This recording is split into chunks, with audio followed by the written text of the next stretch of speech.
Have you ever really looked inside your medicine cabinet or thought about what's actually in your kitchen cupboards? We think of our homes as these super safe places, right? But they're often filled with everyday items that hide a pretty deadly secret. Today, we're going to explore how some of the most common things we own can turn into poisons. Okay, so let me ask you a quick question. What could aspirin, a simple glass of water, and your morning cup of coffee possibly have in common? I mean, one's a medicine, one is literally the essence of life, and the other is a daily ritual for millions of us. They seem totally unrelated, but they all share a kind of dark secret. And yeah, that's the connection. Under just the right, or I guess wrong circumstances, every single one of them can be lethal. Now, this isn't about being scary. It's about understanding a really fundamental rule of science that applies to pretty much everything we touch, eat, and drink. And that brings us to the core idea of this whole explainer, what I'm calling the everyday poison principle. It's actually incredibly simple. The most critical factor isn't what something is, but how much of it you're dealing with. The line between a helpful remedy and a deadly poison, it's all about the dose. You know, this isn't some newfangled idea. This has been the absolute foundation of toxicology for centuries. A 16th century physician named Paracelsus put it perfectly. All things are poison. The dosage alone makes it so a thing is not a poison. In small amounts, something can be a medicine. But in large amounts, that exact same thing can be toxic. All right, so let's put this principle to the test, starting with one of the most common drugs on the entire planet, aspirin.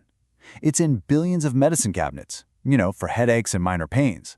But when that dose goes way, way wrong, its story takes a very dark turn. To really get the danger, it helps to compare two painkillers you probably know. Aspirin poisoning is like a direct frontal assault. It goes right after the stomach and the digestive system, while also just throwing the body's delicate chemical balance into total chaos. Paracetamol, though, that's a different story. It's more like a silent assassin.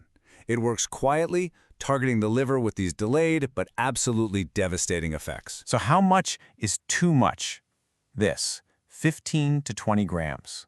Now, to put that into perspective for you, that's like swallowing somewhere between 30 and 60 extra-strength tablets all at once. It's a shocking amount, but tragically, this is a very real scenario, often in cases of intentional overdose. The way aspirin poisoning unfolds is just terrifying. It kicks off with this burning pain and vomiting, but then comes this deceptively quiet period where things actually seem to be getting a little better. But this is a trick. The poison is still at work, and it leads to vertigo, that ringing in the ears, confusion, and from there, it can just cascade into delirium, coma, and finally, cardiac arrest. Okay, let's switch to our second case, paracetamol, which you might also know as acetaminophen. In some places, it's become a more common method for self-harm for one key reason. Its danger is incredibly deceptive. It really is a silent toxin. Just look at this timeline. It's so insidious. The first day, you get these really generic symptoms like nausea. But then, and this is the absolute most dangerous part, the person might actually start to feel better. They might think, "Phew, I'm in the clear." But all the while, a toxic process is just silently destroying their liver. By the time jaundice, the yellowing of the skin shows up days later, the damage can be catastrophic. So what's actually going on inside the body? Well, think of your liver as this incredible detoxification factory. In an overdose, a toxic byproduct called NABP gets created way faster than the factory can possibly handle it. The liver's natural defense chemical glutathione just completely runs out. And with the defenses down, this NABP toxin just runs wild, literally killing liver cells. That's what necrosis means, cell death. But this whole dose makes the poison principle, it doesn't just apply to medicine. Let's look at some things we consider completely safe or even essential for life. That's right, even water. Now, it's incredibly rare, but water intoxication is a real thing. If you drink a massive amount of water in a very short time, it dilutes the sodium in your blood to dangerously low levels.